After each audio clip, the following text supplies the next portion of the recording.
Hello guys, this is शिक्षा उपाध्याय। आप सभी का हमारे यूट्यूब चैनल BLED कोर्स पर स्वागत है। गाइस, आज हम डिस्कस करेंगे methods of educational psychology and it's classroom implications, यानी कि शिक्षा मनोविज्ञान की विधियाँ और इसका कक्षा कक्ष में महत्व या लाभ।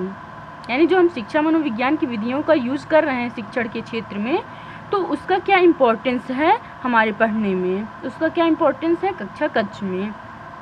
तो इसको हम इस स्ट्रक्चर के रूप में सिंपली समझ सकते हैं। तो पहले इसको हम देख लेते हैं, फिर उसके बाद एक एक टॉपिक लेकर मैं क्रमशः एक एक टॉपिक को एक्सप्लेन अच्छे से करूँगी। तो इसमें इसका स्ट्रक्चर देख लेते हैं कि शिक्षा मनोविज्ञान की विधि जो है वो दो प्रकार की है। एक आत्मगत या आत्मनिष्ठ विधि है और सेकंड है वस्तुगत या वस्तुनिष्ठ विधि। इसकी इंग्लिश है सब्जेक्टिव मेथड और ये ऑब्जेक्टिव मेथड।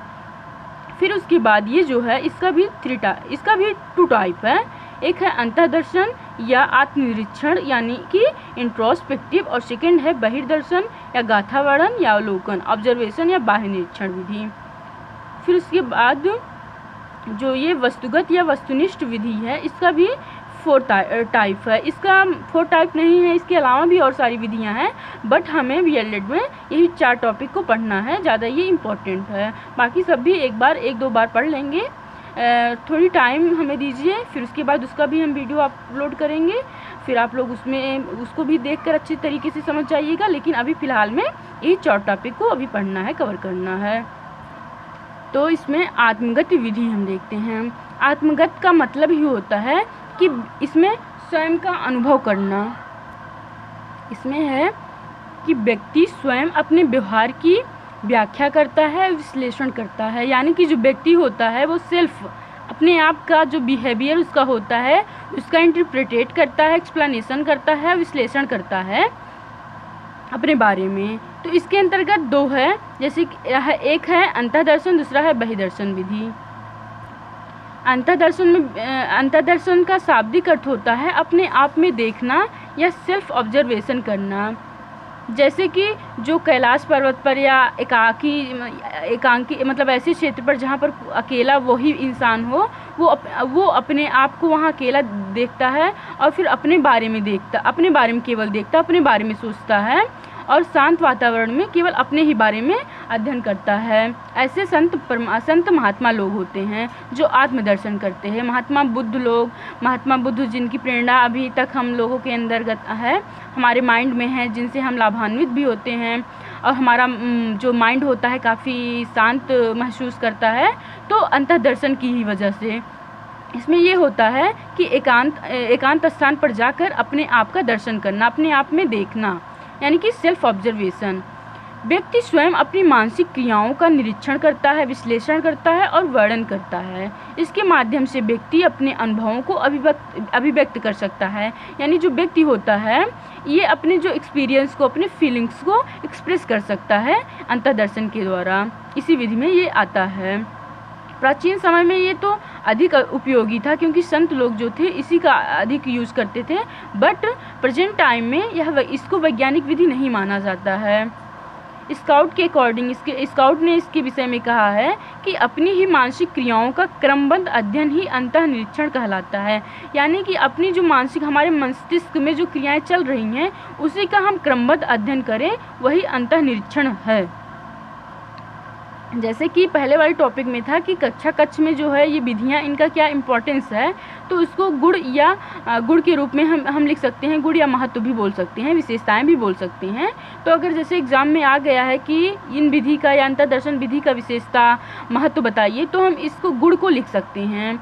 तो इसमें है व्यक्ति को अपने बारे में जानकारी मिलती है। व्यक्ति जब अंतःदर्शन करता है, अपने आप को देखता है, तो उसे अपने बारे में जानकारी मिलती है। इस विधि का प्रयोग कोई भी व्यक्ति किसी भी समय और किसी भी स्थान पर कर सकता है। यानी इस पर वो बाध्य नहीं होता है कि उसको इसी स्थान पर करना है, और किसी भी समय भी ये कर सकता है व्यक्ति जो होता है। बस थोड़ा एकांत स्थान चाहिए जहाँ थोड़ी पीसफुली एटमॉस्फियर हो।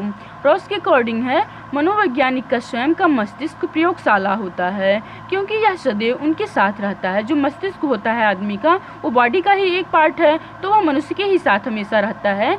इसलिए वह अपनी इच्छा अनुसार कभी भी ऑब्जर्व कर सकता है, अपने आप का निरीक्षण कभी भी कर सकता है अपने माइंड का यूज़ करके। बार बार इस विधि का प्रयोग करने से विचार शक्ति बढ़ती है। बार बार जब हम अपने बारे में सोचते हैं, अपने हर एक अंग का विश्लेषण करते हैं, तो इसमें हम जब चिंतन करते हैं तो हमारी विचार शक्ति जो है ये मजबूत होती है, स्ट्रांग होती है, और ये कम खर्चीली होती है, क्योंकि इसे किसी भी समय कहीं पर भी किया जा सकता है और इसमें उपकरण का तो यूज होता नहीं है, इसलिए ये कम खर्चीली है। कम खर्चीली क्या, लगभग बहुत ही कम खर्चीली है। इस विधि द्वारा मनोविज्ञान का वैज्ञानिक अध्ययन प्रारंभ हुआ। अतः मनोविज्ञान को विज्ञान बनाने में इस विधि ने महत्वपूर्ण योगदान दिया, कंट्रीब्यूट किया है। अब फिर इसके बाद हम दोष की चर्चा कर लेते हैं कि इस विधि में लाभ तो है, लेकिन किन कारणों से इसे मनोवैज्ञानिक विधि या वैज्ञानिक विधि नहीं माना गया है, तो किन कारणों से नहीं माना गया है, तो उनका हम दोष देख लेते हैं। इस विधि का दोष क्या है? मानसिक क्रियाओं का निरीक्षण असंभव है, क्योंकि मानसिक जो क्रिया है अर्थात मन अस्पष्ट होता है, चंचल होता है, अस्थिर होता है। क्योंकि कोई भी व्यक्ति अभी कुछ और समय सोच रहा है, उसकी परिस्थिति जैसे है उस परिस्थिति के अकॉर्डिंग वह सोचता रहता है, तो उसके एक समय को देखकर हम उसका पता नहीं कर सकते कि उसके मन में क्या चल रहा होगा इसके पहले। और सेकेंड है, व्यक्ति स्वयं निरीक्षण करता होता है और अनुभव करता भी होता है, यानी कि अपने आप का ऑब्जर्वेशन भी करता है और यह भी लास्ट में रिजल्ट अपने आप से ही रिजल्ट निकाल लेता है कि हमारे मस्तिष्क में ये क्रियाएं चल रही हैं। तो ये भी एक कमी रह गई है इसकी। फिर है, छोटे बालक और मानसिक रोगियों के लिए उपयोगी नहीं। छोटे बालक तो और चंचल होते हैं, छोटे बालक जो होते हैं वो और ही चंचल होते हैं, वो एक स्थान पर स्थिर नहीं हो पाएंगे, तो उनके हम वो जो बालक होंगे छोटे, वो अपने बारे में ही नहीं जान पाएंगे, क्योंकि उनको इतना ज्ञान तो रहता ही नहीं है कि वो अपने मन का अध्ययन करें। तो ये छोटे बालकों के लिए तो उपयोगी नहीं है। और मानसिक रोगियों के लिए उपयोगी नहीं होगा, क्योंकि जो अपने मानसिक रूप से बीमार हैं, यानी जो चिंतन मनन नहीं कर सकते हैं, तो वो अपने बारे में अध्ययन नहीं कर पाएंगे इस विधि द्वारा। कभी कभी हम अपने सभी अनुभूति को भाषा द्वारा नहीं व्यक्त कर सकते हैं। कभी कभी हमारे अंदर ऐसी फीलिंग्स जगती हैं कि हम उनका शब्दों के माध्यम से, भाषा के माध्यम से एक्सप्रेस नहीं कर पाते हैं, तो ये भी एक कमी रह गई है। मनोवैज्ञानिक पद्धति नहीं, इसके गुण दोषों को देखते हुए मनोवैज्ञानिकों ने इसे अपूर्ण माना है। फिर हम दूसरी विधि यानी कि बाह्य निरीक्षण है, इसका डिस्कस करेंगे। इस विधि में अध्ययनकर्ता व्यक्ति के व्यवहार और क्रियाओं का निरीक्षण अपने पूर्व अनुभवों के आधार पर करता है, यानी कि बाह्य मतलब यानी बाहरी स्वरूप से निरीक्षण किया जाता है। व्यक्ति के बाहरी स्वरूपों को देखकर निरीक्षण किया जाता है।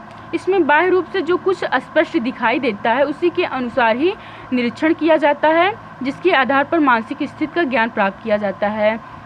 जैसे व्यक्ति को बाहर से ही देखकर अगर वो हंस रहा है तो हम अनुमान लगा लेते हैं कि वो वास्तव में खुश है या प्रसन्न है, बट वो अंदर से ऐसा हो भी सकता है कि वो दिखावटी कर रहा है, अंदर से कुछ और ही चल रहा हो। तो हम बाहर से नहीं अनुमान लगा सकते कि व्यक्ति के अंदर क्या है, इसकी कमी हो जाएगी। बट लेकिन अभी हमें तो विशेषता पढ़ना है। तो व्यक्ति को मुस्कुराता देखकर प्रसन्न हम लोग मान लेते हैं, रोता देखकर दुखी होने का अनुमान लगा लेते हैं। तो ये बाह्य निरीक्षण विधि है। सोपान, इसके सोपान हैं, 3 सोपान हैं, यानी कि फिर फर्स्ट इसमें से दूसरों के व्यवहार का प्रत्यक्ष निरीक्षण करके उनकी मनःस्थिति का पता लगाना, यानी व्यक्ति के जो बाहरी स्वरूप है उसको देखकर उसके अंदर की भावनाओं का पता लगाया जाता है। सेकेंड है व्यवहार की व्याख्या और विश्लेषण करना, उसके व्यवहारों के द्वारा जो बाहर से वो कर रहा है उसी के द्वारा ही विश्लेषण करना, फिर लास्ट में निष्कर्ष निकालना। और फिर उसके बाद है सामान्यीकरण, जैसे कि एक व्यक्ति है, ये एक बालक है, उसको हम हंसता हुआ देखकर अनुमान लगा लेते हैं कि वह प्रसन्न है। ऐसा दूसरा व्यक्ति भी करता है, ऐसी प्रक्रियाएं इसी प्रकार की सामान्यीकरण करता है, तो हम प्रकार की प्रक्रियाएं करता है तो हम सामान्यीकरण कर लेते हैं कि वह व्यक्ति भी प्रसन्न ही होगा। तो ये सामान्यीकरण हो गया। अब इसके हम गुण देख लेंगे, यानी कि विशेषताएं। निरीक्षण करना सबके लिए सुलभ और आसान है। बालकों के भी अध्ययन के लिए उपयोगी है। कई व्यक्तियों का अध्ययन एक साथ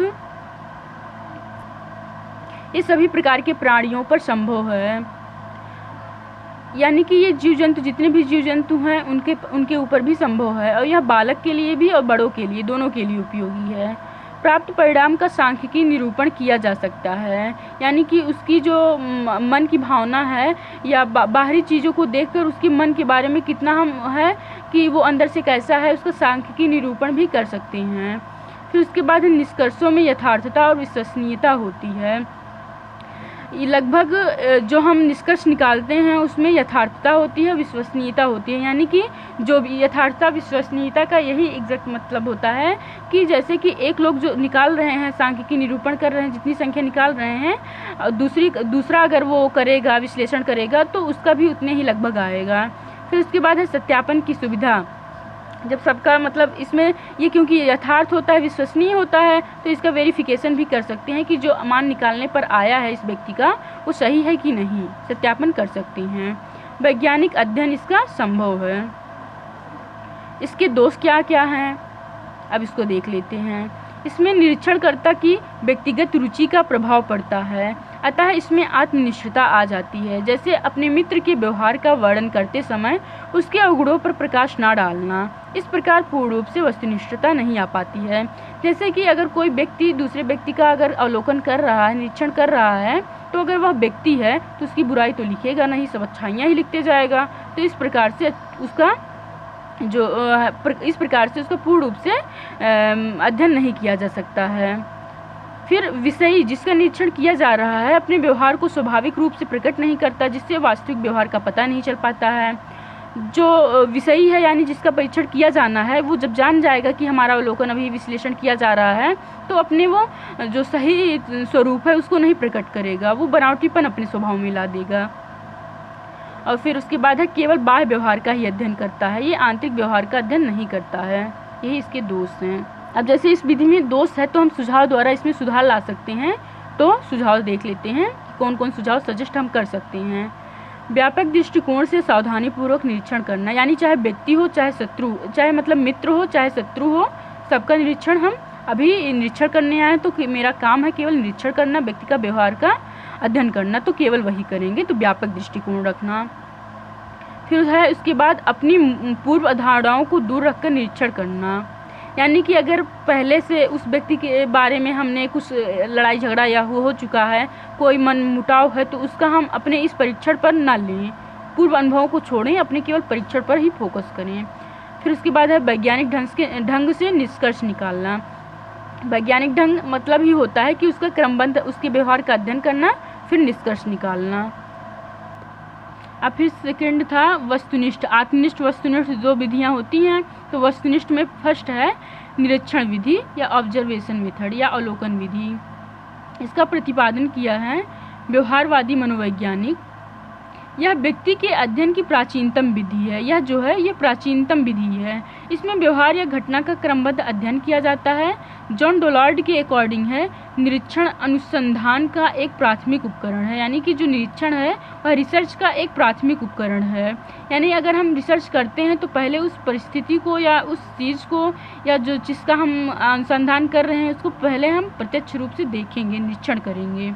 इसके स्टेप्स हैं व्यवहार या घटना का पहले प्रत्यक्ष निरीक्षण करना, फिर मनः स्थिति का पता लगाना, फिर उसके बाद व्याख्या और विश्लेषण करना, फिर लास्ट में सामान्यीकरण द्वारा निष्कर्ष निकालना। निरीक्षण विधि के प्रकार दो प्रकार हैं, एक सहभागी है और दूसरा असहभागी। सहभागी मीन्स निरीक्षण करने वाला व्यक्ति समूह का हिस्सा हो, असहभागी निरीक्षणकर्ता समूह के बाहर का हो। जो निरीक्षण कर रहा है वो समूह के बाहर का हो तो असहभागी, अगर समूह का ही हो तो सहभागी। फिर गुण दोषों पर प्रकाश डाल लेंगे। गुण है यह स्वाभाविक प्रक्रिया है, सरल विधि है, सभी प्रकार के प्राणियों के लिए उपयोगी है, प्राप्त निष्कर्ष वस्तुनिष्ठ होते हैं, यथार्थ होते हैं, विश्वसनीय होते हैं, अर्थात विश्वसनीयता प्रमाणित की जा सकती है। तो इसे मनोवैज्ञानिक भी माना जाएगा क्योंकि यह वस्तुनिष्ठ है, यथार्थ है, विश्वसनीय है। व्यक्तियों का एक साथ अध्ययन हो जाता है, इसमें वैज्ञानिकता पर आधारित है, इसका क्रमबद्ध अध्ययन किया जाता है। इसमें दोष ये है कि कि पक्षपातपूर्ण व्यवहार, प्रशिक्षित निरीक्षणकर्ता का अभाव, निरीक्षणकर्ता के पूर्वग्रहों का अभाव, और निरीक्षणकर्ता अगर लाया जा रहा है तो उसके लिए हमारा जो इकोनॉमी है वो भी थोड़ा इफेक्टिव होगी, थोड़ा इकोनॉमी भी लगेगा, नहीं तो वैसे फ्रीली हो जाता था। तो ये थोड़ी कमियां रह गई हैं, और बहुत जो निरीक्षण करने के लिए आते हैं तो वो कुछ ज़्यादा ही मांग रखते हैं, तो इसलिए थोड़े खर्चीली भी है। फिर उसके बाद हम बात करते हैं प्रयोगशाला विधि या प्रयोगात्मक विधि का बात करते हैं, लेबोरेटरी मेथड या एक्सपेरिमेंटल मेथड। शिक्षण को रोचक, अर्थपूर्ण, प्रभावी एवं स्पष्टकारी बनाने के लिए विद्यार्थी को करके सीखने का अवसर दिया जाना चाहिए। लर्निंग बाय डूइंग जिसे हम बोलते हैं, ये अवसर देना चाहिए। करके सीखो, अवलोकन के द्वारा सीखना, अमूर्त मूर्त, नियम सिद्धांत का पुनः सत्यापन, ये बातें ध्यान रखनी है। इसके लिए 3 बात पर विद्यार्थी निर्भर रहते हैं। इन्हीं बातों पर ये मतलब कि करके सीखो, अवलोकन के द्वारा सीखो, अमूर्त मूर्त में अध्ययन करो, मतलब वस्तुओं को देखकर, छूकर ये ऐसा अध्ययन करो, अपने मन में विचार करके अध्ययन करो, फिर नियम और सिद्धांत का पुनः सत्यापन करके। इन बातों को ध्यान में रखकर विद्यार्थियों को सीखने के लिए प्रेरित करना चाहिए। विषय वस्तु को स्टूडेंट अनुभव से नहीं अपितु प्रत्यक्ष रूप से सीखता है। विद्यार्थी प्रयोग करके प्रत्यक्ष रूप से सीखते हैं। इंद्रियां सक्रिय रहता है, सीखने वाला सीखने वाला रहता है। इसमें जब करके सीखते हैं तो सीखने वाला भी एक्टिव रहता है। यह जो विधि है विद्यार्थी केंद्रित है, अवलोकन करके स्वयं कार्य करता है। अनुभव के द्वारा प्रत्यक्ष ज्ञान की प्राप्ति होती है, जिसको हम प्रत्यक्ष रूप से देख लेते हैं तो उसको हम जल्दी भूलते भी नहीं हैं, वो हमारा ज्ञान अस्थायी रहता है। विभिन्न उपकरणों के माध्यम से विद्यार्थी को अस्थायी ज्ञान की प्राप्ति। व्यक्तिगत रूप से सीखता है, इसमें व्यक्ति अपनी गति समय के अकॉर्डिंग सीखता है, यानी जैसे कि वो अपनी क्षमता और अपनी गति के अकॉर्डिंग सीखेगा इसमें, और जब उसके पास जो समय रहेगा उसी समय में वो सीखेगा। ये नहीं है कि जल्दी जल्दी वह सीख लेगा, जब जितना उसके पास समय है उसी के अकॉर्डिंग वह सीखता है। अब इसकी विशेषताएं देख लेते हैं इस विधि की। प्रकृति इसकी वैज्ञानिक है। यह विधि जो है विद्यार्थी केंद्रित है, यानी कि विद्यार्थी इसमें ज़्यादा एक्टिव रहता है। ये करके सीखना, अवलोकन के द्वारा सीखना, ज्ञात से अज्ञात की ओर जाना, अमूर्त से मूर्त की ओर सीखना, इन शिक्षण विधियों पर आधारित है। यह विधि निरीक्षण और तर्क पर आधारित होती है। यह विधि रचनात्मक कार्य को बढ़ावा मिलता है। इसमें क्रिएटिविटी आती है। व्यक्ति क्योंकि करके सीखता है, अपने आप सीखता है, तो नए नए इसमें विचार आते हैं व्यक्ति के अंदर, बालक के अंदर, तो इसके कारण वह सीखता है। वैज्ञानिक दृष्टिकोण की प्रवृत्ति का विकास होता है। समस्या का समाधान विज्ञान के आधार पर करता है। खोज प्रवृत्ति को बढ़ावा देती है यह विधि। दोष इसके क्या हैं? प्रत्येक विषय वस्तु पर अप्लाई नहीं है। यह अत्यंत खर्चीली है, क्योंकि इसमें प्रयोग द्वारा सीखना है, तो इसमें बहुत सारे यंत्र का यूज होता है, बहुत सारी मटेरियल्स का यूज होता है, तो यह अत्यंत खर्चीली है। और उन वस्तुओं का जिनका वो यूज़ इस्तेमाल कर रहे हैं उनके देखभाल के लिए, और वो गंदा हो गया साफ़ सफाई के लिए इसमें थोड़ी लागत लगती है, जिसके कारण अत्यंत खर्चीली है। फिर समय अधिक लगता है कि व्यक्ति के पास एकदम समय दे दिया जाता है, बेफिक्र वो लोग करते हैं तो समय ज़्यादा ही लगता है इसमें। बट समय चाहे जितना भी लगे, अगर व्यक्ति अच्छे से सीख रहा है, बालक अच्छे से सीख रहा है, तो वो विधि अपनानी चाहिए। कार्य करने वाले अध्यापक प्रशिक्षित नहीं होते हैं, यानी जो ट्रेंड कर रहे हैं, बच्चों को सिखा रहे हैं, सभी विद्यालयों में ऐसा नहीं है कि कुछ ही विद्यालयों में नहीं है, बाकी सभी विद्यालय में है ही। तो कुछ विद्यालय ऐसे हैं जिसमें जो टीचर है वो ट्रेंड है नहीं इस चीज़ों में, तो बच्चों के क्या सिखाएंगे, तो इसमें कुछ खामियां, यही इसके दोष हो जाएंगे। और फिर इसके बाद है प्रत्येक विद्यालय में प्रयोगशाला नहीं। कुछ विद्यालय में तो है, प्रत्येक विद्यालय में है नहीं। जो सरकारी विद्यालय है उसमें भी सही तरीके से इस्तेमाल नहीं हो पाता है, और ऐसा नहीं है कि सब में नहीं हो पाता है। कुछ विद्यालय हैं काफ़ी अच्छे हैं, उसमें कई तरीके के मटेरियल्स हैं, और उसमें प्रयोगशाला अच्छी तरीके से हैं, बट कहीं कहीं ये ऐसा नहीं है, जिसके कारण ये दोष में लिए जाते हैं। तो ये कौन सी विधि थी? ये प्रयोगात्मक विधि थी। तो गाइज आत्मगत आत्मनिष्ठ विधि हो गई है, ये भी हो गया है, इसके अंतर्गत ये दोनों विधियाँ हो गई हैं डिस्कस। लेकिन इसमें निरीक्षण विधि हुई है और प्रयोगात्मक विधि है। इसमें जो सर्वेक्षण विधि है और जो साक्षात्कार विधि है यानी कि इंटरव्यू मेथड, ये दो बच गई हैं, तो इनको हम किसी और वीडियो में अपलोड करेंगे। तो गाइज अभी आप लोग इतना ही पढ़िए, रिवीजन करिए, जो ना समझ में आए कमेंट बॉक्स में अपना कमेंट दीजिए। हम पूरा कोशिश करेंगे कि आपको हम जैसा चाह रहा वैसा मटेरियल उपलब्ध कराएं। और एक चीज़ हम बताना भूल गए थे, आत्मगत आत्मनिष्ठ जो विधि है, इसके जो संस्थापक माने जाते हैं वो वुंट और टिचनर माने जाते हैं। इसके जो प्रतिपादक माने जाते हैं, हम बोल सकते हैं प्रतिपादक, वो वुंट और टिचनर हैं। और जो वस्तुगत या वस्तुनिष्ठ विधि है, इसके जनक वाटसन को माना जाता है। ये दो चीज़ बहुत ही इम्पॉर्टेंट है, ये आपकी आगामी परीक्षाओं के लिए भी उपयोगी हो सकता है, जैसे कि टेट के लिए। और आत्मगत या आत्मनिष्ठ विधि का जनक वुंट और टिचनर है। तो गाइज आज के लिए बस इतना ही, मिलते हैं नेक्स्ट वीडियो के साथ। Thank you. आप हमारे चैनल को सब्सक्राइब कीजिए और अपने दोस्तों के साथ, अपने फ्रेंड्स के साथ शेयर कीजिए, ताकि वो भी इस वीडियो का, इस मटेरियल्स का उपभोग कर सके और लाभप्रद हो सके और एग्ज़ाम में अच्छा प्रदर्शन कर सके। तो गाइज थैंक यू।